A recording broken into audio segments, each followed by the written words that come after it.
Now, last time I discussed evaluating your business processes, which leads to the next question I'm often asked by firms, which is, what is that and how on earth how do we do that? Now, the answer is process mapping as far as I'm concerned, because process mapping is the graphical representation of how things get done. It really helps people to visualize the details of a process closely and guides decision making. It helps you to identify the major areas of strengths and weaknesses in the existing process, including the contribution of individual steps in the process. Further to that, actually helps to reduce the time and problems in the work process.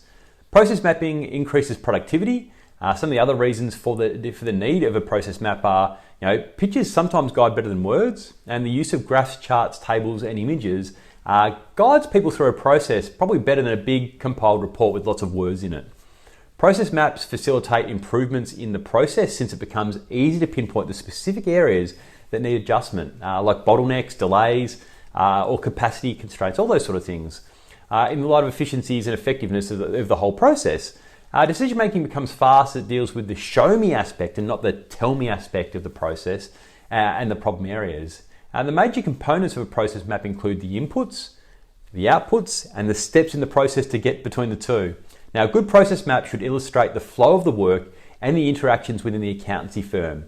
It should make use of common language or symbols that are easily understood by everyone.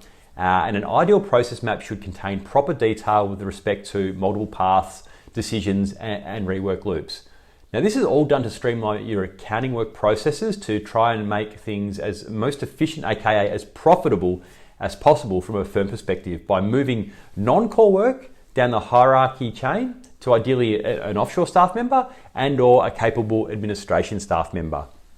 Now, the target is to get the information required for a traditional accounting job into the office and any templates pre-populated before an accountant is actually involved in doing the job or deciding how a job should be done. Practically, mapping a process is a much more fun and valuable process than it sounds. So grab your team, grab lunch, grab some sticky notes and a wall or a table and start mapping out how your team actually works.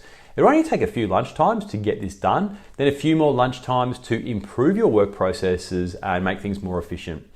Having process mapped a lot of accounting functions, we have a few that I would call best practice process maps that we utilize for accountancy firms. I'd be more than happy to send one or two of them through if you send me an email to kane@activeoutsourcing.com.au, because I'm Kane from Active Outsourcing, www.activeoutsourcing.com.au. And I've been working in outsourcing full-time for over 15 years, including starting the outsourcing team at Moore Stephens and managing and running the national Deloitte outsourcing team as well before doing my own thing. So I've experienced a lot in the outsourcing space, and I love talking outsourcing and accountancy, so please feel free to post a question wherever you are seeing this.